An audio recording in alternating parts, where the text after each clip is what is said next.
ಎರಡನೇ ಪಾಯಿಂಟ್, ಇವತ್ತು ಆ ಸಾಲಿನಲ್ಲಿ ಯಾರು ಕಟ್ನಿಟ್ಟಾಗಿ ಜೀವನ ಮಾಡಿಕೊಂಡು ಪರಿಪಾಲನೆ ಮಾಡಿಕೊಂಡು ಬರ್ತಾ ಇರ್ತಕ್ಕಂಥದ್ದು ಎಲ್ಲಾದ್ರೂ ಇದೆಯಾ ಅನ್ನೋದು ಪ್ರೊಫೆಸರ್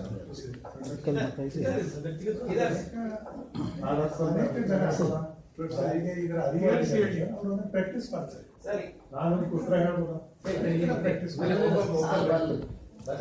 ನೋಟ್ ಮಾಡ್ಕೊಳ್ಳಿ. ಸರ್ದಿ ಬಂದಾಗ ಬಹಳ ಜನ ಇದ್ದಾರೆ ಸರ್, ಅದು ಪ್ರಚಾರಕ್ಕಿಲ್ಲ ಅಷ್ಟೇ. ಇವರು ಬಹಿರಂಗ ಪ್ರಚಾರ ಮಾಡ್ತಾರೆ, ನಮ್ದು ಭಕ್ತರು ಪ್ರಚಾರ ಮಾಡೋದಲ್ಲ ಒಳಗೆ ಎಲ್ಲ ಮನೆ ಮನೆ ಮಠಗಳು. ಶರಣು ಶರಣಾರ್ಥಿ ಅಬ್ರೋಗ್ರೆ ಮಾಡ್ತಾರೆ. ಲಕ್ಷ ಗಂಟೆ ಲಿಂಗಾಯತ್ಗೆ ಹೋಗ್ತಾರೆ, ಅಲ್ಲಿಗೆ ಮಠ ಹೋಗ್ತಾರೆ, ಅದಕ್ಕೆ ದೇವಸ್ಥಾನ ಹೋಗ್ತಾರೆ. ಅದೇ ನಾನು ಇಲ್ಲಿಂದ ಶುದ್ಧೀಕರಿಸಲ್ಪಟ್ಟಂತ ಲಿಂಗಾಯತ ಧರ್ಮ ಸ್ವತಂತ್ರ ಧರ್ಮದ ಒಂದು ಸಚ್ಚಿದಾನಂದ ಚಟ್ನಳ್ಳಿ, ಲಿಂಗಾಯತ ಧರ್ಮ ಮಹಾಸಭೆ ಉಪಾಧ್ಯಕ್ಷರು.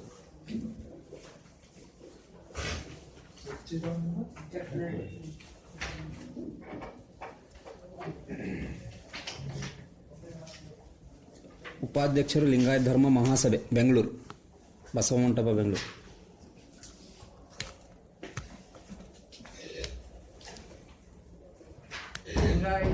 ಧರ್ಮ ಮಹಾಸಭೆ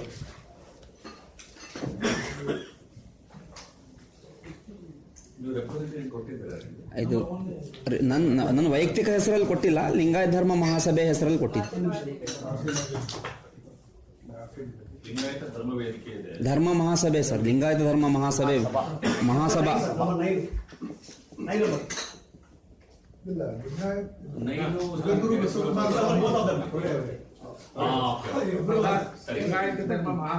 ಹಾ ಸರ್.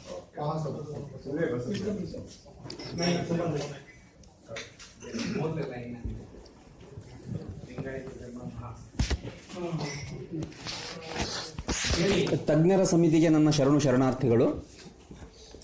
ಲಿಂಗಾಯತವು ಒಂದು ಸ್ವತಂತ್ರ ಧರ್ಮ ಮತ್ತು ಪರಿಪೂರ್ಣ ಧರ್ಮ. ಯಾವುದೇ ಒಂದು ಧರ್ಮ ಇದು ಒಂದು ಸ್ವತಂತ್ರ ಧರ್ಮ ಅಂತ ಅನ್ಸ್ಕೊಳ್ಬೇಕಾದ್ರೆ ನಾವು ಬೇರೆ ಧರ್ಮಗಳನ್ನು ಕಂಪೇರ್ ಮಾಡಿದಾಗ ನಮ್ಗೆ ಅದರ ಅರಿವಿಗೆ ಬರುತ್ತೆ. ಬೇರೆ ಬೇರೆ ಧರ್ಮಗಳನ್ನು ನೋಡಿದಾಗ ಅವರಿಗೊಬ್ಬ ಧರ್ಮಗುರು ಇದ್ದಾರೆ, ಒಂದು ಧರ್ಮ ಸಾಹಿತ್ಯ ಇದೆ, ಧರ್ಮ ಕ್ಷೇತ್ರ ಇದೆ, ಧಾರ್ಮಿಕ ಪರಂಪರೆ ಇದೆ, ಧರ್ಮದ ಒಂದು ಅವ್ರದ್ದು ಆರ್ಥಿಕ ಸಿದ್ಧಾಂತ ಇದೆ, ಒಂದು ಸಾಮಾಜಿಕ ಸಿದ್ಧಾಂತ ಇದೆ, ಸಾಮಾಜಿಕ ಪರಂಪರೆ ಇದೆ. ಹಾಗೆ ನಾವು ನೋಡ್ಕೊಂಡಾಗ ಲಿಂಗಾಯತ ಧರ್ಮಕ್ಕೆ ಧರ್ಮಗುರು ಯಾರು ಅಂತ ಕೇಳಿದ್ರೆ ವಿಶ್ವಗುರು ಬಸವಣ್ಣನವರೇ ಧರ್ಮಗುರು. ಇದರ ಧರ್ಮ ಸಾಹಿತ್ಯ ಯಾವುದು, ಧರ್ಮ ಗ್ರಂಥ ಅಂತ ಕೇಳಿದ್ರೆ ವಚನ ಸಾಹಿತ್ಯವೇ ಲಿಂಗಾಯತ ಧರ್ಮದ ಧರ್ಮ ಗ್ರಂಥ. ಇದಕ್ಕೆ ಒಂದು ಧರ್ಮ ಲಾಂಛನ ಅಂತ ಕೇಳಿದ್ರೆ ಇಷ್ಟಲಿಂಗವೇ ಲಿಂಗಾಯತ ಧರ್ಮದ ಧರ್ಮ ಲಾಂಛನ. ಇದರ ಒಂದು ಪರಂಪರೆ ಯಾವುದು ಅಂತ ಕೇಳಿದ್ರೆ ಲಿಂಗಾಯತ ಧರ್ಮಕ್ಕೆ ಒಂದು ಪರಂಪರೆ ಅಂತ ಕೇಳಿದ್ರೆ ಈ ಶರಣ ಪರಂಪರೆ 12ನೇ ಶತಮಾನದಿಂದ ಇಲ್ಲಿವರೆಗೆ ಆಗಿ ಹೋಗಿರ್ತಕ್ಕಂಥ ಒಂದು ಶೂನ್ಯ ಪರಂಪರೆ ಅಂತಿದೆ. ಈಗ ನಾವು ಸಿಖ್ ಧರ್ಮ, ನಮ್ಮ ಭಾರತ ದೇಶದಲ್ಲೇ ಹುಟ್ಟಿರ್ತಕ್ಕಂಥ ಸಿಖ್ ಧರ್ಮಗಳನ್ನು ತೆಗೆದುಕೊಂಡಾಗ ಮೊದಲನೆಯ ಗುರು ನಾನಕರು ಮೊದಲನೆಯ ಗುರು, ಅವರ ನಂತರ ಗುರು ಅಂಗದ, ಗುರು ರಾಮದಾಸದಿಂದ ಹಿಡಿದು ಗುರು ಗೋವಿಂದ್ ಸಿಂಗ್ ಅವರ 10ನೇ ಗುರು. ಹೀಗೆ ನಮ್ಮ ಲಿಂಗಾಯತ ಧರ್ಮದಲ್ಲಿ ಈ ಶೂನ್ಯ ಪೀಠ ಅಂತಕ್ಕಂಥದನ್ನ ಗುರು ಬಸವಣ್ಣವರು ಮೊಟ್ಟ ಮೊದಲಿಗೆ ಅನುಭವ ಮಂಟಪದಲ್ಲಿ ಸ್ಥಾಪನೆ ಮಾಡಿದರು. ಇದಕ್ಕೆ ಮೊಟ್ಟ ಮೊದಲನೆಯ ಗುರುವನ್ನಾಗಿ ಒಬ್ಬ ನಟವರ ಜಾತಿಯಿಂದ ಬಂದಿರತಕ್ಕಂಥ ಅಲ್ಲಮ ಪ್ರಭುದೇವರನ್ನ ಇದರ ಗುರುವನ್ನಾಗಿ ಘೋಷಣೆ ಮಾಡಿದ್ರು ಅವರು. ಹೀಗೆ ಈ ಗುರು ಪರಂಪರೆಯಿಂದ ಬಂದಿರತಕ್ಕಂಥ ಈ ನಮ್ಮ ದಲಿತ ಜನಾಂಗದಿಂದ ಬಂದಿರತಕ್ಕಂಥ ಮಲೆಯ ಮಹದೇಶ್ವರು ಕೂಡ ಈ ಒಂದು ಧರ್ಮ ಪರಂಪರೆಯ ಗುರುಗಳೇ. ಹೀಗಿರುವಾಗ ಈ ವೀರಶೈವವನ್ನ ಇದರ ಒಂದು ಆರ್ಥಿಕ ಸಿದ್ಧಾಂತ, ಕಾಯಕ ಮತ್ತು ದಾಸೋಹವೇ ಇದರ ಆರ್ಥಿಕ ಸಿದ್ಧಾಂತ. ಸಾಮಾಜಿಕ ಸಿದ್ಧಾಂತ ಏನಿದೆ, ದೇವನೊಬ್ಬನೇ ತಂದೆ, ಮನುಜರೆಲ್ಲರೂ ಒಂದೇ, ದೇವನ ಒಂದು ಪಿತೃತ್ವ, ಮಾನವರ ಭ್ರಾತೃತ್ವವನ್ನು ಸಾರಿ ಹೇಳ್ತಕ್ಕಂಥ ಧರ್ಮ ಲಿಂಗಾಯತ ಧರ್ಮ. ಇದಕ್ಕೆ ಕಾಂಟ್ರಾಕ್ಟ್ ಆಗಿ ತಗೊಂಡಾಗ ನಾವು ವೀರಶೈವ ಅಂತ ತಗೊಂಡಾಗ ಇದಕ್ಕೆ ಧರ್ಮಗುರು ಯಾರು ಧರ್ಮವನ್ನು ಸಂಸ್ಥಾಪನೆ ಮಾಡಿದವರು, ಇದರ ಧರ್ಮ ಸಾಹಿತ್ಯ ಅಂತಕ್ಕಂಥದ್ದು ಯಾವುದು, ಒಂದು ಧರ್ಮ ಕ್ಷೇತ್ರ ಅಂತಕ್ಕಂಥದ್ದು ಯಾವುದು. ಈಗ ನಾವು ಸಿಖ್ ಧರ್ಮವನ್ನೇ ತಗೊಂಡಾಗ ಧರ್ಮ ಕ್ಷೇತ್ರ ನಮ್ಮ ಅಮೃತ್ಸರದಲ್ಲಿರ್ತಕ್ಕಂಥ ಗೋಲ್ಡನ್ ಟೆಂಪಲ್. ನಮ್ಮ ಇಸ್ಲಾಂ ಧರ್ಮವನ್ನು ತೆಗೆದುಕೊಂಡಾಗ ಮೆಕ್ಕಾ ಮತ್ತು ಮದೀನಾ, ಆ ಧರ್ಮದ 2 ಕಣ್ಣುಗಳು ಧರ್ಮಕ್ಷೇತ್ರ ಅಂತ ಕರೀತಾರೆ. ನಮ್ಮ ಬೌದ್ಧ ಧರ್ಮವನ್ನು ತೆಗೆದುಕೊಂಡಾಗ ಧರ್ಮಕ್ಷೇತ್ರ ಬುದ್ಧ ಗಯ. ಈ ನಮ್ಮ ಕ್ರಿಶ್ಚಿಯನ್ ಧರ್ಮವನ್ನು ತಗೊಂಡಾಗ ಅವರ ಒಂದು ಜೆರುಸಲೇಂ ಧರ್ಮ ಕ್ಷೇತ್ರ. ಹಾಗೆ ಲಿಂಗಾಯತದ ಒಂದು ಧರ್ಮ ಕ್ಷೇತ್ರ ಗುರು ಬಸವಣ್ಣನವರ ತಪೋಭೂಮಿ, ಅವರ ವಿದ್ಯಾಭೂಮಿ, ಅವರು ಸಾಧನೆ ಮಾಡಿರ್ತಕ್ಕಂಥ ಕ್ಷೇತ್ರ, ಐಕ್ಯ ಕ್ಷೇತ್ರ ಕೂಡಲ ಸಂಗಮ, ಹಾಗೂ ಅವರ ಕಾರ್ಯಭೂಮಿಯಾಗಿರ್ತಕ್ಕಂಥ ಶರಣಭೂಮಿ. 770 ಶರಣರು ವಚನಗಳನ್ನು ರಚಿಸಿ ಈ ಕನ್ನಡ ಸಾಹಿತ್ಯವನ್ನು ಶ್ರೀಮಂತಗೊಳಿಸಿರ್ತಕ್ಕಂಥ ಭೂಮಿ ಬಸವ ಕಲ್ಯಾಣ ಲಿಂಗಾಯತ ಧರ್ಮದ ಧರ್ಮ ಕ್ಷೇತ್ರಗಳು. ವೀರಶೈವವನ್ನು ನಾವು ಕ್ವಶನ್ ಮಾಡೋಣ, ನಿಮ್ಮ ಧರ್ಮ ಕ್ಷೇತ್ರ ಯಾವುದು ಅಂತ ಕೇಳಿದಾಗ ಅವ್ರೇನ್ ಹೇಳ್ತಾರೆ? ಇಡೀ ಎಲ್ಲವನ್ನ ಕೂಡ ಎಲ್ಲ ಪರಂಪರೆಯನ್ನು ಸುತ್ತ ಬರ್ತಾರೆ. ಇರೋ ದೇವಸ್ಥಾನಗಳನ್ನ ಅಲ್ಲಿ ಎಲ್ಲೆಲ್ಲಿ ಏನೇನೋ ಒಂದು ಸಣ್ಣ ಕಲ್ಲಿಟ್ರು ಪೂಜೆ ಮಾಡ್ತಾರೆ, ಏನಿಟ್ರು ಪೂಜೆ, ಮಡಕೆ ದೈವ, ಮೊರ ದೈವ, ಬೀದಿ ದೈವ ಅಂತ ಬಸವಣ್ಣರು ಇಂಥವೆಲ್ಲವನ್ನ ತಿರಸ್ಕಾರ ಮಾಡ್ತಾರೆ. ಸರ್, ಮುಖ್ಯವಾಗಿ ಈ ವೀರಶೈವರು, ನಾವು ವೀರಶೈವ ಲಿಂಗಾಯತ ಅಂತ ಈ ಲಿಂಗಾಯತ ಧರ್ಮಕ್ಕೆ ತಳಕು ಹಾಕ್ಲಿಕ್ಕೆ ಮುಖ್ಯವಾದ ಕಾರಣ ಅಂತಂದ್ರೆ, ಗುರು ಬಸವಣ್ಣನವರು ಬಾಲ್ಯದಲ್ಲಿ ಸರ್, ಅವರು 8ನೇ ವಯಸ್ಸಿಗೆನೆ ವಚನಗಳನ್ನ ಬರೀಲಿಕ್ಕೆ ಆರಂಭಿಸಿದ್ರು. ಅವರು ಬಾಲ್ಯದಲ್ಲಿ ಹುಟ್ಟಿರ್ತಕ್ಕಂಥದ್ದು ಒಂದು ಶೈವ ಬ್ರಾಹ್ಮಣ ಪರಂಪರೆಯ ಮನೆತನದಲ್ಲಿ. ಅವರ ಮನೆಯಲ್ಲಿ ಒಂದು ಶಿವಭಕ್ತಿ ಅಂತಕ್ಕಂಥದ್ದು ಇತ್ತು ಅವಾಗ. ಹೀಗಾಗಿ ಬಾಲ್ಯದಲ್ಲಿ ಅವರು ಅವ್ರ ತಂದೆ ತಾಯಿ ಜೊತೆಗೆ ಅವರು ವಿದ್ಯಾಭ್ಯಾಸ ಏನು ಕಲೀಲಿಕ್ಕೆ ಹೋಗಿದ್ರಲ್ಲ, ಶೈವ ಗುರುಕುಲ, ಅದು ಕೂಡ ಕೂಡಲ ಸಂಗಮದಲ್ಲಿ ಇರ್ತಕ್ಕಂಥದ್ದು ಅದು ಒಂದು ಶೈವ ಪರಂಪರೆಯ ಗುರುಕುಲ. ಆ ಪಾಶುಪತ ಶೈವದ ಗುರುಕುಲ ಅದು. ಅವರು ಶಿವಭಕ್ತರಾಗಿದ್ರು. ಅವ್ರ ಗುರುಗಳು ಜಾತವೇದ ಮುನಿಗಳು ಶಿವಭಕ್ತರಾಗಿ ಅವರ ಶಿವಭಕ್ತಿ ಮತ್ತು ತಮ್ಮ ಮನೆಯಲ್ಲಿರ್ತಕ್ಕಂಥ ಶಿವಭಕ್ತಿಯನ್ನೇ ಮೈಗೂಡಿಸಿಕೊಂಡು ಗುರು ಬಸವಣ್ಣವರು ಬೆಳೆದು ಬಂದರು.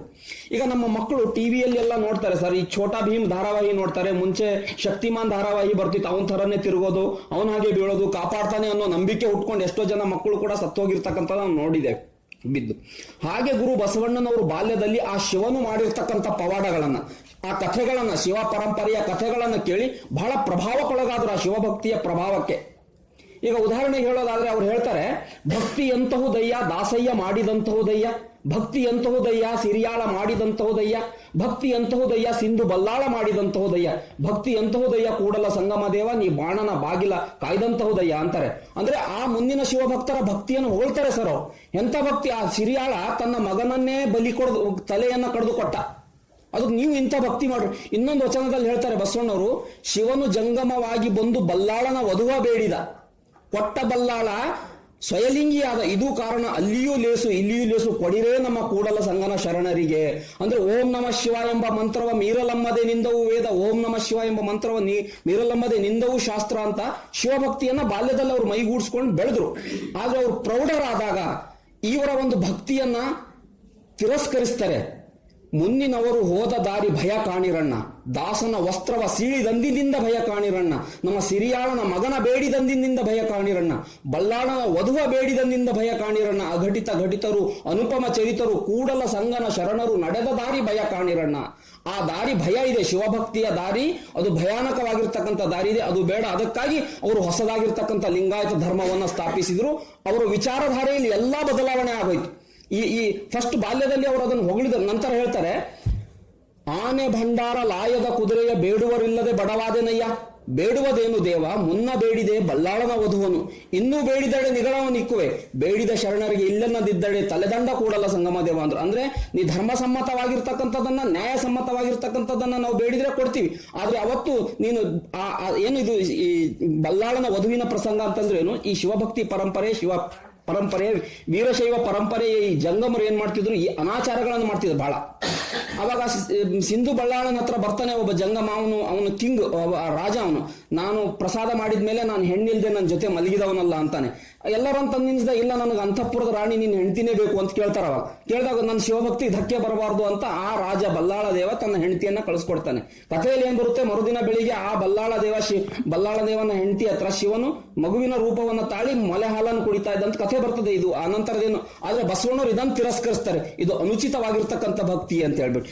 ಈ ರೀತಿ ಈ ವೀರಶೈವ ಪರಂಪರೆ ಏನಿದೆ ಅಲ್ಲ, ಬಹಳ ಶಿಥಿಲಾವಸ್ಥೆಯನ್ನು ದಾಟ್ತು. ಬಾಲ್ಯದಲ್ಲಿ ಗುರು ಬಸವಣ್ಣರು ಅದನ್ನು ಅನುಕರಣೆ ಮಾಡಿದ್ರು ಕೂಡ he superseded all his childhood thoughts by ಧರ್ಮಗುರು ಥಾಟ್ಸ್. ಅವ್ರು ಧರ್ಮಗುರು ಆಗಿದ್ದಾಗ ಆ ಎಲ್ಲ ಥಾಟ್ಸ್ ಗಳನ್ನು ಸೂಪರ್ ಸೀಡ್ ಮಾಡಿ ಒಂದು ಹೊಸ ಧರ್ಮವನ್ನ ಕೊಟ್ಟರು. ಆ ಹೊಸ ಧರ್ಮದಲ್ಲಿ ಸಮಾನತೆ ಇದೆ, ಎಲ್ಲರೂ ಸ್ತ್ರೀ ಪುರುಷ ಭೇದವಿಲ್ಲ, ಇಂಥ ಅನಾಚಾರವಾಗಿರ್ತಕ್ಕಂಥ ಭಕ್ತಿ ಇಲ್ಲ, ಧರ್ಮಸಮ್ಮತವಾಗಿರ್ತಕ್ಕಂಥದ್ದನ್ನು ಮಾಡ್ಬೇಕಂತಾರೆ. ನಮ್ಮ ಭಾರತ ದೇಶಕ್ಕೆ ಬಹಳ ದೊಡ್ಡ ಹೊಡೆತ ಬಿದ್ದಿರತಕ್ಕಂಥದ್ದು, ಶಾಪ ಅಂತ ಕರಿತೇವೆ ನಾವು, ಬಹುದೇವೋಪಾಸನೆ, ಜಾತಿ ವ್ಯವಸ್ಥೆ. ಇದು ನಮ್ಮ ಭಾರತ ದೇಶಕ್ಕೆ ಬಹುದೊಡ್ಡ ಶಾಪ. ಇದರಿಂದನೇ ನಮ್ಮ ದೇಶ ಮುಂದುವರಿಲಿಕ್ಕೆ ಇಷ್ಟು ವರ್ಷಗಳ ಕಾಲ ಬೇಕಾಯ್ತು. ಇವಾಗ ನಾವು ಎಲ್ಲ ಅಂತರ್ಜಾತಿ ವಿವಾಹಗಳು, ನಮ್ಮ ದೇಶದವರು ಬೇರೆ, ಈಗ ಸಮುದ್ರವನ್ನೇ ಹಾರಬಾರದು ಅಂತಕ್ಕಂಥದ್ದು ವೈದಿಕ ಪರಂಪರೆ. ಸಮುದ್ರವನ್ನ ನಾವು ದಾಟಿ ಬೇರೆ ಹೋಗಬಾರ್ದು ಅನ್ನೋದು ವೈದಿಕ ಪರಂಪರೆ. ಬಸವಣ್ಣವ್ರು ಅದೇನಿಲ್ಲ, ಜಲವನ್ನ ದೇವರನ್ನಲ್ಲ, ಅದು ಒಂದು ನೀರು ಅಂತ ಕರೀತಾರೆ. ಹಾಗಾಗಿ ನಾವು ದಾಟ್ಬೋದು. ಇವತ್ತಿನ ಕಾಲದಲ್ಲಿ ನಾವು ಹೋಗ್ತಾ ಇದ್ದೇವೆ, ಬೇರೆ ದೇಶಗಳಿಗೆ ಹೋಗ್ತಾ ಇದ್ದೇವೆ, ನಮ್ಮ ದೇಶ ಪ್ರಗತಿ ಹೊಂದ್ತಾ ಇದೆ. ಅದಕ್ಕಾಗಿ ಗುರು ಬಸವಣ್ಣನವರು ನಮಗೆ ಏಕದೇವೋಪಾಸನೆಯನ್ನು ಕಲಿಸಿದ್ರು. ದೇವಾಲಯ ಸಂಸ್ಕೃತಿ ಬಹಳ ದೊಡ್ಡ ಹೊಡೆತ ನಮ್ಮ ದೇಶಕ್ಕೆ. ನಮ್ಮ ದೇಶದ ಮೇಲೆ ಮೊಹಮ್ಮದ್ ಗಜ್ನಿ ದಾಳಿ ಮಾಡಿದಾಗ ಅಲ್ಲಿರ್ತಕ್ಕಂಥ ಬ್ರಾಹ್ಮಣರು ಹಸಿ ಧೋತ್ರಗಳನ್ನು ಕಟ್ಟಿದ್ರಂತೆ ಅದಕ್ಕೆಲ್ಲ. ಇಲ್ಲಿ ಭಾರತೀಯ ಮೂಢರಿಗೆ ನೀನು ಇದು ಹಸಿ ಧೋತ್ರ, ಇದು ಮಡಿವಂತಿಕೆ, ಇದನ್ನು ದಾಟಿ ನೀನು ಬರಬೇಡ ಅಂತಂದ್ರೆ ಇವ್ರು ಯಾರು ಹೋಗ್ತಾ ಇರಲಿಲ್ಲ. ಆದ್ರೆ ಆ ಮಹಮ್ಮದ್ ಘಜಿನಿ ಬಂದಾಗ ಅವನು ತಲವಾರದಿಂದ ಎಲ್ಲವನ್ನ ಖಂಡಿಸಿ ಸೋಮನಾಥ ದೇವಾಲಯವನ್ನು ಒಡೆದು ಸಂಪತ್ತನ್ನು ಅಪಹರಣ ಮಾಡ್ಕೊಂಡಿರೋದು ನೋಡ್ತೇವೆ. ಆದರೆ ಈ ರೀತಿ ದೇವಾಲಯ ಸಂಸ್ಕೃತಿ ಬಹುದೊಡ್ಡ ಹೊಡೆತ. ಇಂಥವ್ರು ದೇವಸ್ಥಾನಕ್ಕೆ ಪ್ರವೇಶ ಮಾಡಬೇಕು, ಇಂಥವ್ರು ಮಾಡಬಾರ್ದು ಅಂತ. ಅದಕ್ಕಾಗಿ ದೇವಾಲಯ ಸಂಸ್ಕೃತಿಯು ಮಾನವರ ಮಧ್ಯೆ ಅಡ್ಡಗೋಡೆಯನ್ನು ನಿರ್ಮಿಸಿದಾಗ ಗುರು ಬಸವಣ್ಣನವರು ನಿನ್ನ ದೇಹವೇ ದೇವಾಲಯ ಅಂತ ಹೇಳಿಬಿಟ್ಟು ಅವರು ದೇವಾಲಯ ಸಂಸ್ಕೃತಿಯನ್ನು ತಿರಸ್ಕರಿಸಿದರು. ಎಲ್ಲವರು ಶಿವಾಲಯವ ಮಾಡುವರು, ನಾನೇನ ಮಾಡಲಿ ಬಡವನಯ್ಯ, ಎನ್ನ ಕಾಲೇ ಕಂಬ ದೇಹವೇ ದೇಗುಲ, ಶಿರವೇ ಹೊನ್ನ ಕಳಶವಯ್ಯ, ಕೂಡಲ ಸಂಗಮ ದೇವ ಕೇಳಯ್ಯ, ಸ್ಥಾವರ ಕಳಿ ಉಂಟು ಜಂಗಮ ಕಳಿವಿಲ್ಲ ಅಂತ. ನಿನ್ನ ದೇಹವನ್ನೇ ದೇವಾಲಯವನ್ನು ಮಾಡ್ಕೋ ನಿನ್ನ ಅಂತೇಳಿ ಪ್ರತಿಯೊಬ್ಬರಿಗೂ ಇಷ್ಟಲಿಂಗವನ್ನು ಕೊಟ್ಟರು. ಬಯಸಿ ಬಂದವರಿಗೆಲ್ಲರಿಗೂ ಇಷ್ಟಲಿಂಗ. ಈಗ ವೀರಶೈವರಿಗೆ ನಾವು ಪ್ರಶ್ನೆ ಮಾಡೋಣ, ನೀವು ಯಾರ್ಯಾರಿಗೆ ದೀಕ್ಷೆಯನ್ನ ಕೊಟ್ಟಿದ್ರಿ? ನಿಮ್ಮ ಧರ್ಮ ಪರಂಪರೆಯಲ್ಲಿ ಯಾರ್ಯಾರು ನಿಮ್ಮ ಅನುಯಾಯಿಗಳಿದ್ದಾರೆ ಅಂತ ಕೇಳೋಣ. ಯಾರು ಹೇಳ್ತಾರೆ? ನಾವು ಹೇಳ್ತೀವಿ ಮಾದಾರ ಚೆನ್ನಯ್ಯ, ಡೋಹಾರ ಕಕ್ಕಯ್ಯ, ಸಮಗಾರ ಹರಳಯ್ಯ, ಅಂಬಿಗರ ಚೌಡಯ್ಯ, ಒಕ್ಕಲಿಗ ಮುದ್ದಣ್ಣ. ಈ ನಮ್ಮ ಭಾರತ ದೇಶದಲ್ಲಿ ಏನು ನಾವು ಇವತ್ತು ಜಾತಿಗಳಿದೆ ಅಂತ ಕರಿತೋ, ನಮ್ಮ ಅಫ್ಘಾನಿಸ್ತಾನದಿಂದ ಮರುಳು ಶಂಕರದೇವ ಮುಸ್ಲಿಂ ಸಮುದಾಯದ ಶರಣನು ಕೂಡ ಬಂದು ಲಿಂಗ ದೀಕ್ಷೆಯನ್ನ ತೆಗೆದುಕೊಂಡ್ರು. ಬ್ರಾಹ್ಮಣ ಸಮುದಾಯದ ಮಧುವರ್ಸರು ಕೂಡ ತಗೊಂಡ್ರು ಅವರು. ಹೀಗಾಗಿ ಈ ಒಂದು ಧರ್ಮವನ್ನ ಅಂತ ಸ್ಥಾಪನೆ ಮಾಡಿದಾಗ ಜಾತಿಯ ವ್ಯವಸ್ಥೆ ಇಲ್ಲದೇನೆ ಅವತ್ತು ಗುರು ಬಸವಣ್ಣವರು ಬ್ರಾಹ್ಮಣರ ಮಗಳಿಗೆ ಸಮಗಾರ ಹರಳಯ್ಯನವರ ಮಗನಿಗೆ ಮದುವೆ ಮಾಡಿಕೊಟ್ರು. ಇದು ನಮ್ಮ ಭಾರತ ದೇಶದಲ್ಲಿ ನಡೆದಿರತಕ್ಕಂಥ ಮೊಟ್ಟ ಮೊದಲನೇ ಅಂತರ್ವರ್ಣೀಯ ವಿವಾಹ. ವೀರಶೈವರಿಗೆ ಪ್ರಶ್ನೆ ಮಾಡೋಣ, ನೀವು ನಿಮ್ಮ ಧರ್ಮವನ್ನು ಸ್ವೀಕಾರ ಮಾಡಿದವರು ಯಾರ್ಯಾರ ಮಧ್ಯೆ ನೀವು ವಿವಾಹ ಸಂಬಂಧಗಳನ್ನು ಮಾಡಿರಿ? ಇವತ್ತು ನಾವು ಕೂಡ ಮಾಡ್ತಾ ಇದ್ದೀವಿ. ಈ ರೀತಿಯಾಗಿ ಗುರು ಬಸವಣ್ಣನವರು ಈ ಭಾರತ ದೇಶದಲ್ಲಿ ಏನು ಒಂದು ವೈದಿಕ ಪರಂಪರೆ, ಜಾತಿ ವ್ಯವಸ್ಥೆ, ಶ್ರೇಣಿಗ್ರಸ್ತ ವ್ಯವಸ್ಥೆ ಭಾರತ ದೇಶಕ್ಕೆ ಬಹುದೊಡ್ಡ ಹೊಡೆತವನ್ನು ಕೊಟ್ಟರು. ಇವೆಲ್ಲವನ್ನ ಕೂಡ ಬಸವಣ್ಣನವರು ತೊಡೆದು ಹಾಕಿದ್ರು. ಈ ನಮ್ಮ ಇವತ್ತಿನ ಕಾಲದಲ್ಲೂ ಕೂಡ, ಇವತ್ತು ಮಾಧ್ಯಮ ಕಾಲದಲ್ಲಿಯೂ ಕೂಡ ಮನುಷ್ಯನ ಮನಸ್ಸನ್ನ ಅತ್ಯಂತ ವೀಕ್ ಮಾಡ್ತಕ್ಕಂಥದ್ದಂದ್ರೆ ಜ್ಯೋತಿಷ್ಯ ಶಾಸ್ತ್ರ. ಸಮಯವನ್ನು ನೋಡಿ, ಎಲ್ಲವನ್ನ ನೋಡಿ, ಕಾರ್ಯಗಳನ್ನ ಅನೇಕ ವಿಜ್ಞಾನಿಗಳು ಕೂಡ ಸಮಯ, ವಾರ, ತಿಥಿ, ನಕ್ಷತ್ರಗಳನ್ನ ಮಾಡಿ ಇವತ್ತು ಅವರು ಇದು ಎಷ್ಟು ಸೂಕ್ಷ್ಮವಾಗಿದೆ ಅಂದ್ರೆ ಮನುಷ್ಯನ ಮನಸ್ಸನ್ನ ಅಧೋಗತಿಗೊಳಿಸ್ತಕ್ಕಂಥ, ವೀಕ್ ಮಾಡ್ತಕ್ಕಂಥ ಜ್ಯೋತಿಷ್ಯ ಶಾಸ್ತ್ರ. ಆದ್ರೆ ಗುರು ಬಸವಣ್ಣವ್ರು ಪ್ರಶ್ನೆ ಮಾಡ್ತಾರೆ, ಅವತ್ತು ಜನಕ ಮಹಾರಾಜ ಅವನು ಜ್ಯೋತಿಷ್ಯ ಶಾಸ್ತ್ರವನ್ನು ಬಲ್ಲಿರತಕ್ಕಂಥ ಮಹಾನುಭಾವ. ಇಂದ್ರ ಅವನು ಜ್ಯೋತಿಷ್ಯ ಶಾಸ್ತ್ರದ ಒಡೆಯ. ಆ ಜನಕ ಮಹಾರಾಜ ಎಲ್ಲವನ್ನ ಮಾಡಿ ಜ್ಯೋತಿಷ್ಯವನ್ನ ನೋಡಿದ್ರು ಕೂಡ ತನ್ನ ಮಗಳಿಗೆ ಯಾಕೆ 12 ವರ್ಷ ವನವಾಸ ಬಂತು? ಇಂದ್ರನು ಬಹುಯೋನಿ ಮಂಡಲವಾದನೇಕೆ, ಶುಭಾಶುಭ ವೇಳೆಯ ಕೇಳಿ ಹೊರಬರುವ ಪಾಂಡವರು 14 ವರ್ಷ ವನವಾಸವನ್ನು ಅನುಭವಿಸಿದರೇಕೆ ಅಂತ ಗುರು ಬಸವಣ್ಣ ಪ್ರಶ್ನೆ ಮಾಡ್ತಾರೆ. ಅದಕ್ಕೆ ಅವ್ರು ಹೇಳ್ತಾರೆ, ಎಮ್ಮವರು ಬೆಸಗೊಂಡರೆ ಶುಭಲಗ್ನವೆನ್ನಿರಯ್ಯ, ತಾರಾಬಲ, ಸೂರ್ಯಬಲ, ಚಂದ್ರಬಲ, ತಾರಬಲ ಉಂಟೆಂದು ಹೇಳಿರಯ್ಯ, ನಾಳಿನ ದಿನಕ್ಕೆ ಇಂದಿನ ದಿನ ಲೇಸೆಂದು ಹೇಳಿರಯ್ಯ, ಕೂಡಲ ಸಂಗಮ ದೇವನ ಪೂಜಿಸಿದ ಫಲ ನಿಮ್ಮದಯ್ಯ. ನೀವು ಇಂಥವೆಲ್ಲ ನೋಡ್ಬೇಡ್ರಿ, ನೀವು ಮನಸ್ಸನ್ನು ವೀಕ್ ಮಾಡ್ಕೊಳ್ಬೇಡ್ರಿ. ನೀವು ಇವೆಲ್ಲ ಬಿಟ್ಟು ನೀವು ಬರೀ ದೇವರು ಅತ್ಯಂತ ಕರುಣಾಮಯಿ ಇದ್ದಾನೆ, ಅವನು ದೇವನೊಬ್ಬನೇ, ತಂದೆ ಮನುಜರ, ಅವನೆಲ್ಲರಿಗೂ ಶಿಕ್ಷೆ ಕೊಡ್ತಕ್ಕಂಥವನಲ್ಲ. ನೀವು ದೇವರಲ್ಲಿ ಪ್ರೀತಿ ಇರ್ಬೇಕು, ಭಕ್ತಿ ಇರ್ಬೇಕಂತ ಹೇಳಿದ್ರು. ಭಯ ಇರಬಾರ್ದು. ಭಯವೇ ಧರ್ಮದ ಮೂಲ ಆಗೋಗಿತ್ತು. ಆದ್ರೆ ಗುರು ಬಸವಣ್ಣನವರು ದಯವೇ ಧರ್ಮದ ಮೂಲವನ್ನ ಕಳಿಸ್ಕೊಡ್ಸಿ ಒಂದು ಹೊಸ ಧರ್ಮವನ್ನ ಅವರು ಸ್ಥಾಪನೆ ಮಾಡಿಕೊಟ್ರು. ಈ ತೀರ್ಥಕ್ಷೇತ್ರ, ಸ್ವರ್ಗ ನರಕಗಳ ಕಲ್ಪನೆ ಇವೆಲ್ಲವೂ ಕೂಡ ಕೈಲಾಸವನ್ನ ಬಸವಣ್ಣವರು ಬಾಲ್ಯದಲ್ಲಿ ಹೇಳಿರ್ಬೋದು. ಎನ್ನ ನೇತ ಕೊಲ್ಲೆ ನೀನು ಬೇಡನ ಕೈಲಾಸ ಕೊಯ್ದೆ, ಕಾಳಿದಾಸಂಗೆ ಕಣ್ಣ ನಿತ್ಯ ಓಹಿಲಂಗೆ ನಿಜಪುರ ಕೊಯ್ದೆ, ಎನ್ನ ನೇತ ಕೊಲ್ಲೆ ಕೂಡಲ ಸಂಗಮ ದೇವ ಅಂತ ನನಗೂ ಕೈಲಾಸ ಕರ್ಕೊಂಡು ಹೋಗು ಅಂತ ಅವ್ರು ಬೇಡ್ತಾರೆ. ಈ ವೀರಶೈವರು ವಾದ ಮಾಡೋದು ಇಂಥ ವಚನಗಳನ್ನು ಇಟ್ಕೊಂಡೆ.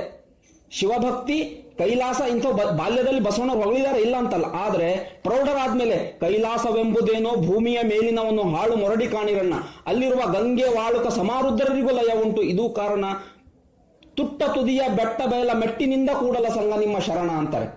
ನನಗೆ ಈ ಕೈಲಾಸ ಬೇಡ, ಇವಾಗ ನಾನು ಇಲ್ಲೇ ಅದನ್ನು ಕಂಡುಕೊಳ್ತೀನಿ ಅಂತ ಗುರು ಬಸವಣ್ಣವರು ತಮ್ಮ ವಿಚಾರಧಾರೆಯಲ್ಲಿ ಅನೇಕ ಬದಲಾವಣೆ ಮಾಡಿಕೊಂಡು ನಂತರ ಈ ಧರ್ಮವನ್ನು ಸ್ಥಾಪನೆ ಮಾಡಿದ್ದಾರೆ. ಅವರು ಬಾಲ್ಯದಲ್ಲಿ ಶಿವಭಕ್ತಿ, ಶಿವ ಪರಂಪರೆ ಕೆಲವು ವಚನಗಳನ್ನು ಅವರನ್ನು ಹೊಗಳಿದ್ರು ಕೂಡ ಪ್ರೌಢರಾಗಿರ್ತಕ್ಕಂಥ ಬಸವಣ್ಣನವರು ಶಿವಭಕ್ತರಲ್ಲ.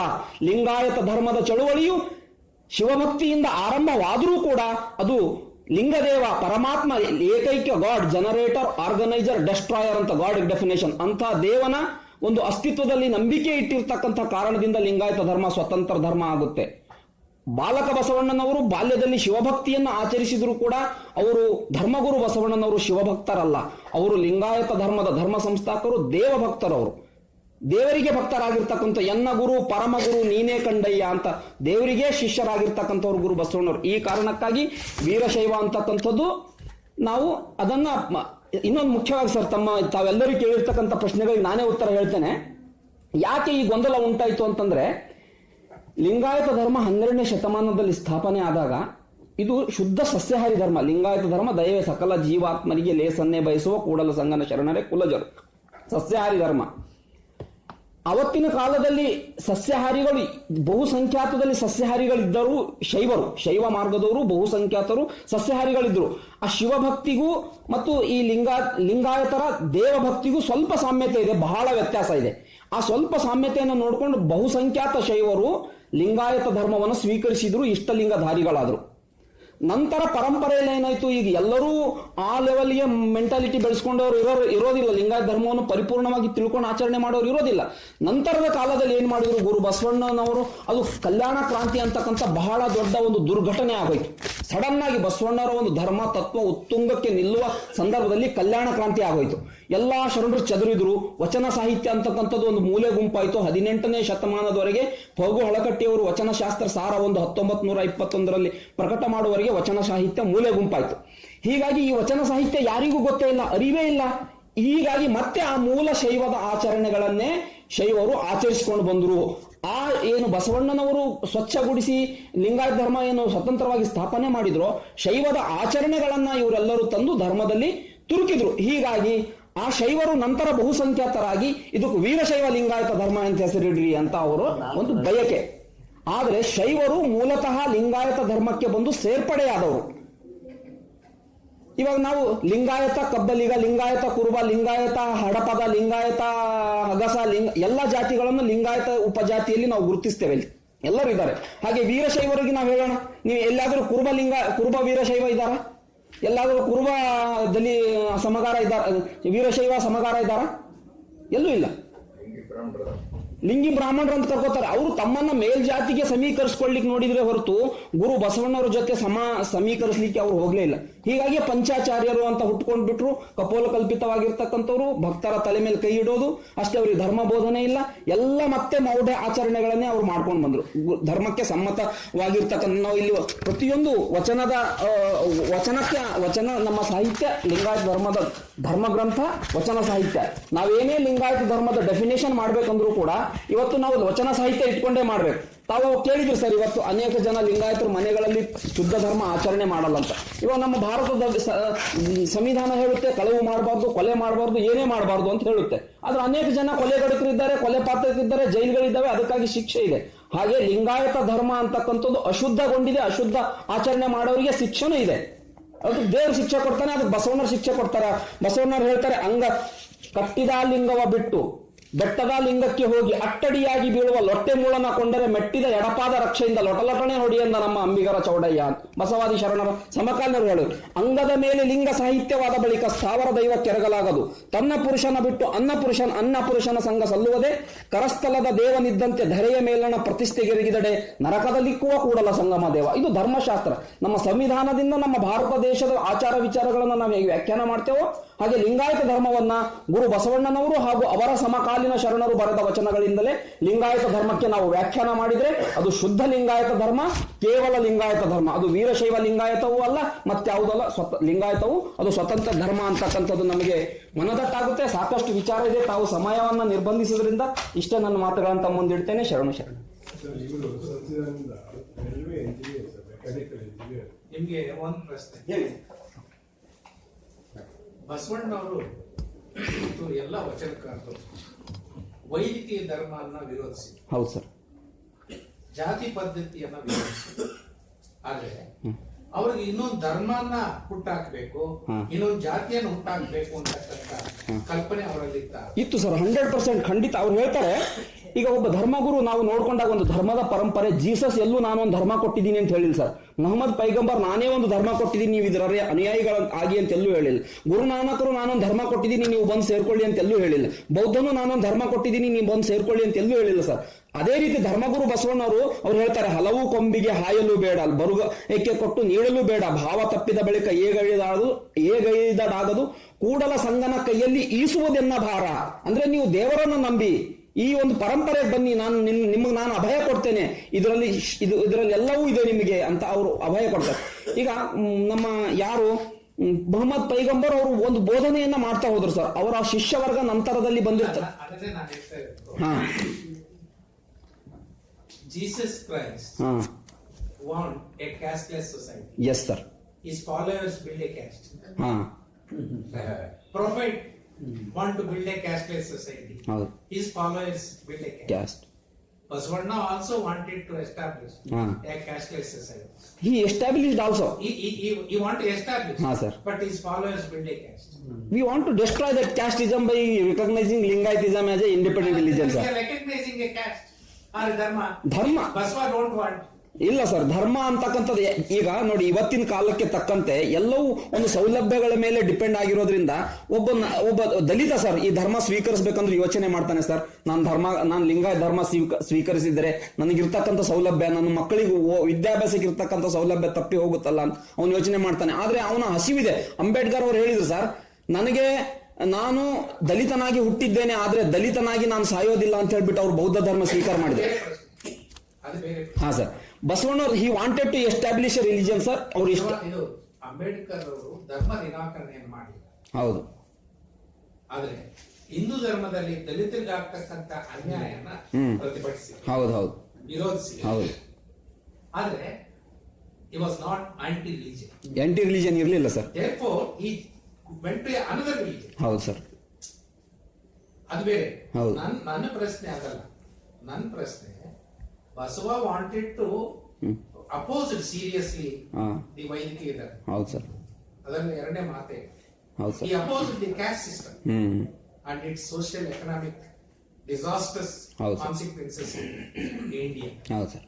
But is there a vachana where he says that I want to establish Lingayat ಧರ್ಮ ಆರ್ ಲಿಂಗಾಯತ್ ಕ್ಯಾಸ್ಟ್? ಸಿದ್ದರಾಮೇಶ್ವರ ವಚನ ಇದೆ ಸರ್. ಬಸವಣ್ಣವರು ಧರ್ಮವನ್ನು ಅವರ ಸಮಕಾಲೀನರು ಸಿದ್ದರಾಮೇಶ್ವರ, ಕರುಣಿ ಬಸವ, ಕರ್ಮಹರ ಬಸವ, ಕಾಲಹರ ಬಸವ, ನಿರ್ಮಳ ಬಸವ, ಶಿವಜ್ಞಾನಿ ಬಸವ, ನಿಮ್ಮ ಧರ್ಮವಯ್ಯ ಈ ಭಕ್ತಿಯ ಪಥವು ಕರುಣಿ ಕಪಿಲ ಸಿದ್ಧ ಮಲ್ಲಿಕಾರ್ಜುನಯ್ಯ, ನಿಮಗೂ ಎನಗೂ ಬಸವಣ್ಣನ ಧರ್ಮವಯ್ಯ ಅಂತ ಸ್ಪಷ್ಟವಾಗಿ ಹೇಳಿದ್ದಾರೆ ಸರ್. ಒಂದು ಇಲ್ಲಿ ಮಿಸ್ಟೇಕ್ ಆಗಿರೋದು, ಬಸವಣ್ಣವ್ರು ಬಹಳ ಹೃದಯ ವೈಶಾಲ್ಯ ಅವ್ರ ಮನಸ್ಸು. ನನ್ನ ಹೆಸರಿನಿಂದ ನೀವು ಧರ್ಮ ಸ್ಥಾಪನೆ ಮಾಡಬೇಡ್ರಿಯಪ್ಪ, ಕರೆಯೋದು ಬೇಡ ಧರ್ಮಕ್ಕೆ ಹೆಸರು, ದೇವ್ರ ಹೆಸರಲ್ಲಿ ಕರೀರಿ. ಲಿಂಗ ಅಂದ್ರೆ ದೇವರು, ಲಿಂಗಾಯತ ಅಂದ್ರೆ ದೇವರನ್ನು ತನ್ನವನನ್ನಾಗಿಸಿಕೊಂಡವನೇ ಲಿಂಗಾಯತ. ಹೀಗಾಗಿ ಈ ಬಸವ ಧರ್ಮ ಅಂತಕ್ಕಂಥ ಹೆಸರು ಪ್ರಚಲಿತಕ್ಕೆ ಬಂದಿದ್ರೆ ಇಷ್ಟೊಂದು ಡಿಸ್ಟರ್ಬೆನ್ಸು ಕನ್ಫ್ಯೂಷನ್ ಇರ್ತಾ ಇರ್ಲಿಲ್ಲ. ಅವ್ರು ಬಸವಣ್ಣವ್ರು ದೇವರ ಹೆಸರಲ್ಲಿ ನೀವು ಸ್ಥಾಪನೆ ಮಾಡ್ರಿ ಅಂತ ಹೇಳಿದಕ್ಕೆ ಅವರು ಲಿಂಗಾಯತ ಧರ್ಮ ಅಂತ ಕರೆದ್ರು. ಅದಕ್ಕೆ ಅವ್ರು ಹೇಳ್ತಾರೆ ನಿಮಗೂ ವೀರಶೈವ ಧರ್ಮನೂ ಬೇಡ, ಲಿಂಗಾಯತ ಧರ್ಮನೂ ಬೇಡ, ಬಸವ ಧರ್ಮ ಅಂತ ಯಾಕೆ ಮಾಡಬಾರ್ದು? ಬಸವ ಧರ್ಮ ಅಂತ ಮಾಡಿದ್ರೆ ನಾವು ಇವತ್ತು ನೀವು ಒಂದು ವೇಳೆ ನಿಮ್ಮ ಕಾನ್ಸ್ಟಿಟ್ಯೂಷನ್ ಆ ತರ ರಿಕಗ್ನೈಸ್ ಮಾಡೋದಿದ್ರೆ ವಿ ಆರ್ ಮೋರ್ ಹ್ಯಾಪಿ. ನಿಮ್ಮ ಸಮಿತಿ ಲಿಂಗಾಯತ ಅಂತಕ್ಕಂಥದ್ದು ಬಹಳ 12ನೇ ಶತಮಾನದಿಂದ ಪರಂಪರೆಯಲ್ಲಿ ರೂಢಿಗತವಾಗಿ, ಈಗ ಧರ್ಮ ಏನೂ ಗೊತ್ತಿಲ್ಲದೆ ಇರೋ ಒಬ್ಬ ವ್ಯಕ್ತಿನೂ ನಾನು ಲಿಂಗಾಯತ ಅಂತ ಹೇಳ್ತಾನೆ. ಬಸವ ಧರ್ಮ ಅಂತ ಹೇಳಿದ್ರೆ ಇವಾಗ ಹೊಸದಾಗಿ ಹೋಗ್ಬಿಡುತ್ತೆ, ಅದು ಅವನಿಗೆ ಗೊತ್ತಾಗಲ್ಲ ಸರ್. ಒಬ್ಬ ಸಾಮಾನ್ಯ ಅಜ್ಞಾನಿಗೆ ಅಥವಾ ಅನ್ಎಜುಕೇಟೆಡ್ ವ್ಯಕ್ತಿಗೆ, ಹಳ್ಳಿಯಲ್ಲಿ ಒಬ್ಬ ಟ್ರೈಬಲ್ ಇದಾವೆ ಅಂಥವರಿಗೆಲ್ಲ ಗೊತ್ತಾಗಲ್ಲ ಈ ವಿಚಾರ. ಅದಕ್ಕಾಗಿ 12ನೇ ಶತಮಾನದಿಂದ ಪರಂಪರೆಯಲ್ಲಿ ಬಂದಿರತಕ್ಕಂಥ ಲಿಂಗಾಯತ ಶಬ್ದವೇ ನಮಗೆ ಧರ್ಮಕ್ಕೆ ಹೆಸರು ಬೇಕು ಅಂತ. ಒಂದು 4-5 ದಿವಸ ನೋಡ್ತಾ ಇದ್ದೆ ಬಸವ ಚಾನಲ್, ಬಸವ ಟಿವಿ ಬರ್ತಾ ಇದೆ, ಮನೆಗೆ ತಲುಪಿಟ್ಟಿದೆ. ಹೌದು, ಜನರು ತಲುಪೋದ ಕನ್ಫ್ಯೂಸ್ ಆಗ್ತದೆ. ಶಿವನೇ ಬಸವ, ಬಸವ ಶಿವನೇ ಅನ್ನೋದು ಬಸವ ಗುರುವಿನ ಹೆಸರು ಬಲ್ಲಾತರ ಆಗಲ್ಲ. Am engineer sir, am engineer. ಏನ್ ಸರ್? ಸರ್ ಈಗ ಅವರು ಮತ್ತೆ ಇವರು ಕೂಡ್ಕೊಂಡು ಬಂದಿದ್ದಾರೆ. ಇವರು ಅವ್ರ ಪ್ರೊಫೆಸರ್ ಜೊತೆ ಇದ್ದಾರೆ. ಇವರು ಮುಗಿಸ್ಬಿಟ್ರೆ ನಾವು ನಾಡ್ಕೊಂಡು ಹೇಳಿ ಸರ್. ಅವ್ರು ಈಗ ಕೇಸ್ ಬಂದವರು ಮಾತೆ ಮಾತೆ ಮಹಾದೇವರೇ ಒಂದು ಪ್ರಶ್ನೆ. ಹಾ ಕೇಳಿ ಸರ್. ಮಾತೆ ಮಹಾದೇವರೇ 1969 ಅಲ್ಲಿ ಹಾ. ಶೈವ ಅನ್ನೋದನ್ನ ಅಕ್ಸೆಪ್ಟ್ ಮಾಡ್ಕೊಳ್ತಾರಲ್ಲ. ಹಾ ಸರ್. ಈಗ ಸರ್ ಅದುವರೆಗೂ ಸಾಹಿತ್ಯದಲ್ಲಿ ನಾ ಹೇಳಿದ್ನಲ್ಲ ಸರ್ 12ನೇ ಶತಮಾನದಿಂದ 18ನೇ ಶತಮಾನದವರೆಗೆ ಲಿಂಗಾಯತ ಸಾಹಿತ್ಯ ಅಂತಕ್ಕಂಥದ್ದು ಮೂಲೆ ಗುಂಪಾಯ್ತು. ನಮ್ಮ ಪಟ್ಟಣ್ ಸರ್ ಹೇಳಿದಂಗೆ ಮತ್ತೆ ಮೇಡಮ್ ಅವ್ರು ಏನ್ ಹೇಳಿದ್ರಲ್ಲ 16ನೇ ಶತಮಾನದಲ್ಲಿ ವಚನ ಸಾಹಿತ್ಯವನ್ನು ಕೆಲವರು ಪ್ರತಿ ಮಾಡುವಾಗ ಆ ಪ್ರಬಲವಾಗಿರ್ತಕ್ಕಂಥ ವೀರಶೈವರು ಆ ಶಬ್ದವನ್ನ ಕೃತಕವಾಗಿ ಸೇರಿಸಿದ್ದಾರೆ. ಅದನ್ನ ನಮ್ಮ ವೀರಣ್ಣ ರಾಜೂರ್ ಸರ್ ಕೂಡ ಬರೆದಿದ್ದಾರೆ, ಮತ್ತೆ ನಮ್ಮ ಪ್ರೊಫೆಸರ್ ಕಲಬುರ್ಗಿ ಅವರು ಕೂಡ ಇದರಲ್ಲಿ ಬರೆದಿದ್ದಾರೆ. ಅವರು ಲಿಂಗಾಯತ ಧರ್ಮ ಪುಸ್ತಕದಲ್ಲಿ ವಚನ ಸಂಪುಟ ಸಂಪಾದಕ ಮಂಡಳಿಯ ಅಧ್ಯಕ್ಷರಾಗಿದ್ರು ಅವರು, ಅದನ್ನು ಬರೆದಿದ್ದಾರೆ. ವೀರಶೈವ ಶಬ್ದವನ್ನ ಕೃತಕವಾಗಿ ಸೇರಿಸಿದ್ರು. ಅದುವರೆಗೆ ಹಾಗೆ ಪ್ರಚಲಿತ ಇತ್ತು ಸರ್. ವೀರಶೈವ ಅಂತಕ್ಕಂಥ ಶಬ್ದ ಬಹಳ ಸ್ಟ್ರಾಂಗ್ ಇತ್ತು. ಯಾರಿಂದ? ಹಾನಗಲ್ ಕುಮಾರಸ್ವಾಮಿಗಳರಿಂದ ಆ ಶಬ್ದ ಅವತ್ತು ಬಹಳ ಸ್ಟ್ರಾಂಗ್ ಆಯ್ತು ಆ ಕಾಲದಲ್ಲಿ. ಹೀಗಾಗಿ ಅವರು ಕೂಡ ವೀರಶೈವ ಮಹಾಸಭೆಯ ಅಧ್ಯಕ್ಷರಾಗಿದ್ರು, ಸದಸ್ಯರಾಗಿದ್ರು. ಆಮೇಲೆ ಅದು ಯಾವಾಗ ಲಿಂಗಾಯತ ಅಂತಕ್ಕಂಥದ್ದು ಗೊತ್ತಾಯ್ತು ಅದನ್ನು ರಾಜೀನಾಮೆ ಕೊಟ್ಬಿಟ್ರು. ನಾ ಹೇಳಿದ್ನಲ್ಲ, ಬಸವಣ್ಣವರು ಕೂಡ ಬಾಲ್ಯದಲ್ಲಿ ಓಂ ನಮಃ ಶಿವಾಯ ಅಂತ ಇದ್ರು, ಶಿವನೇ ದೇವ್ರು ಅಂತಿದ್ರು. ಆದ್ರೆ ಬಾಲ್ಯ ಅವ್ರು ಪ್ರೌಢಾವಸ್ಥೆಗೆ ಬಂದ್ರು ಶಿವ ದೇವ್ರಲ್ಲ, ಅವನು ಒಬ್ಬ ವ್ಯಕ್ತಿ ಅಂತಾನೆ ನಂಬಿದ್ರು. Shiva is not A god, Shiva is not ಅವ್ರ ದೇವರಲ್ಲ. ನಮ್ಮ ಲಿಂಗಾಯತ ಧರ್ಮದಲ್ಲಿ ಶಿವನು ಒಬ್ಬ ಐತಿಹಾಸಿಕ ವ್ಯಕ್ತಿ. ಹಿಂಗಾದ್ರೆ ಅವರು ಅಂಕಿತನಾಮ ಯಾಕೆ ಬದಲಾವಣೆ ಮಾಡಿದ್ರು? ಇದೇ ಕಾರಣಕ್ಕೆ ಈ ಗೊಂದಲವನ್ನ ನಿವಾರಿಸಬೇಕಂತಾನೆ ಈಗ ಅಂಕಿತ ನಾಮವನ್ನ ಈಗ ಕೂಡಲ ಸಂಗಮ ದೇವ ಅಂದ್ರೆ ಅದು ಶಿವನನ್ನ ಸಂಕೇತಿಸ್ತದೆ. ಆದ್ರೆ ಇವಾಗ ತಾವೇ ಅನೇಕ ಜನ ವೈಚಾರಿಕ ವ್ಯಕ್ತಿಗಳು ಕೂಡಲ ಸಂಗಮ ದೇವ ಅಂದ್ರೆ ಅದು ಒಂದು ಸ್ಥಾನ ಅಲ್ಲ, ಅದು ಈ ನಮ್ಮ ಆತ್ಮ ಮತ್ತು ಪರಮಾತ್ಮನ ಸಂಗಮ, ಬೇರೆ ಬೇರೆ ಡೆಫಿನೇಷನ್ ಎಲ್ಲ ಕೊಟ್ಟಿದ್ದಾರೆ. ಇವಾಗ ಕೋರ್ಟ್ ಕೂಡ ಅದನ್ನ ಇದು ಮಾಡಿದೆ. ಈಗ ಆ ವಿಷಯ ಸರಿ ಸರ್ ಪಕ್ಕಕ್ಕೆ, ಈಗ ಅವರು ಅದನ್ನ ಪ್ರತಿಪಾದನೆ ಮಾಡ್ತಾ ಇಲ್ಲ. ಲಿಂಗ ದೇವ ಅನ್ನೋದು ಈಗ ಪ್ರತಿಯೊಬ್ಬ ವೇದಾಂತಿಗಳಲ್ಲಿ ವೇದಗಳಲ್ಲಿ ದೇವರಿಗೆ ಒಂದು ಹೆಸರಿದೆ, ಪರಬ್ರಹ್ಮ. ವೇದಾಂತಿಗಳು ಪರಬ್ರಹ್ಮನೆಂಬರು, ಆಗಮಿಕರು ಪರಶಿವ ಅವನಿಗೆ ಹೆಸರು.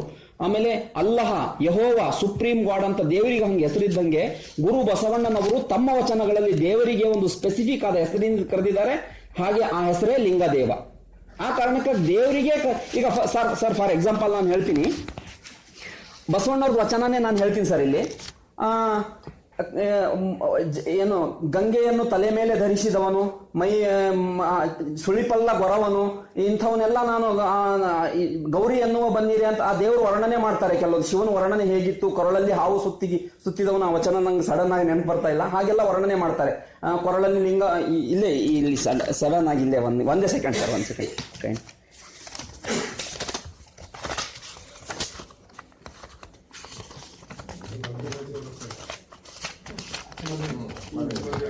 ಈಗ ಹೇಳ್ತಾರೆ ಸರ್, ಹೊನ್ನ ಹಾವಿಗೆ, ಇಲ್ಲ ಬಸವಣ್ಣ ರಚನ, ಹೊನ್ನ ಹಾವಿಗೆಯ ಮೆಟ್ಟಿದವನ, ಮಿಡಿ ಮುಟ್ಟಿದ ಕೆಂಜಡೆಯವನ, ಮೈಯಲ್ಲಿ ವಿಭೂತಿಯ ಹೂಸಿದವನ, ಕರದಲ್ಲಿ ಕಪಾಲವ ಹಿಡಿದವನ, ಅರ್ಧನಾರಿಯಾದವನ, ಬಾಣಲ ಬಾಗಿಲ ಕಾಯ್ದವನ, ನಂಬಿಗೆ ಕುಂಟಿಣಿಯಾದವನ, ಚೋಳಂಗೆ ಹೊನ್ನ ಮಳೆಯ ಕರೆದವನ, ಎನ್ನ ಮನಕ್ಕೆ ಬಂದವನ, ಸದ್ಭಕ್ತರ ಹೃದಯದಲ್ಲಿಪ್ಪವನ, ಮಾಡಿದ ಪೂಜೆಯ ಲೊಪ್ಪವನ, ಕೂಡಲ ಸಂಗಯನೆಂಬವನ ಅಂತ ಒಂದು ವಚನ ಬಸವಣ್ಣರು. ಅಂದ್ರೆ ಇಲ್ಲಿ ಸ್ಪೆಸಿಫಿಕ್ ಆಗಿ ಹೇಳ್ತಾ ಇದ್ದಾರೆ, ಹೊನ್ನ ಹಾವಿಗೆ ಮೆಟ್ಟಿದವನ, ಕೊರಳಲ್ಲಿ ಒಂದು ಹಾವು, ಮಿಡಿ ಮುಟ್ಟಿದ ಕೆಂಜಡೆಯವನ, ಸಣ್ಣ ಸಣ್ಣ ಕೆಂಜಡೆಯವನು ಇಟ್ಕೊಂಡಿದ್ದ, ಮೈಯಲ್ಲಿ ವಿಭೂತಿ, ಕರದಲ್ಲಿ ಕಪಾಲ ಪಿಡಿದವನು, ಅರ್ಧನಾರಿ, ಬಾಣನ ಬಾಗಿಲು, ಇವೆಲ್ಲ ಐತಿಹಾಸಿಕ ಒಬ್ಬ ವ್ಯಕ್ತಿ ಶಿವನಿಗೆ ಸಂಬಂಧಪಟ್ಟಂತೆ ಅವ್ರು ಹೇಳ್ತಾ ಇದ್ದಾರೆ ಸರ್. ಅಂದ್ರೆ ಇಲ್ಲಿ ದೇವರು ಒಂದ್ ನಿಮಿಷ ಸರ್, ನಾ ಸರಿ ಉತ್ತರ ಹೇಳ್ತಾ ಇದ್ದೀನಿ. ಆಮೇಲೆ ಅವರು ಪ್ರೌಢರಾದಾಗ ಹೇಳ್ತಾರೆ, ದೇವರ ಒಂದು ಕಲ್ಪನೆ, ಜಗದಗಲ ಮುಗಿಲಗಲ ಮಿಗೆಯಗಲ ನಿಮ್ಮಗಲ, ಪಾತಾಳದಿಂದತ್ತತ್ತ ನಿಮ್ಮ ಶ್ರೀಚರಣ, ಬ್ರಹ್ಮಾಂಡದಿಂದತ್ತತ್ತ ನಿಮ್ಮ ಶ್ರೀಮುಕುಟ, ಅಗಮ್ಯ ಅಗೋಚರ ಅಪ್ರತಿಮ ಲಿಂಗವೇ ಕೂಡಲ ಸಂಗಮ ದೇವಯ್ಯ, ನೀವೆನ್ನ ಕರಸ್ಥಲಕ್ಕೆ ಬಂದು ಚುಳುಕಾದಿರಯ್ಯ, ಎತ್ತೆತ್ತ ನೋಡಿದಡತ್ತತ್ತ ನೀನೇ ದೇವ ಸಕಲ ವಿಸ್ತಾರದ ರೂ. ಹೀಗೆ ಹೇಳುವಾಗ ಅವನಿಗೂ ದೇವರು ಇವನಿಗೂ ದೇವರು ಅಂದ್ರೆ ಡಿಫರೆನ್ಸ್ ಅಲ್ಲಿ ಉಳಿತು ಸರ್. ಈ ಡಿಫ್ರೆನ್ಶಿಯೇಟ್ ಮಾಡ್ಲಿಕ್ಕೆ ಮಾತೆ ಮಹಾದೇವಿ ತಾಯಿಯವರು ಲಿಂಗದೇವ ಅಂತ ಶಬ್ದ ಪ್ರಯೋಗ ಮಾಡಿದ್ರು. ಈ ಸಮಾಜ ಅದನ್ನು ಎಕ್ಸೆಪ್ಟ್ ಮಾಡಬೇಕಾಗಿತ್ತು, ಆದ್ರೆ ಬ್ಯಾಡ್ ಲಕ್ ಎಕ್ಸೆಪ್ಟ್ ಮಾಡಲಿಲ್ಲ.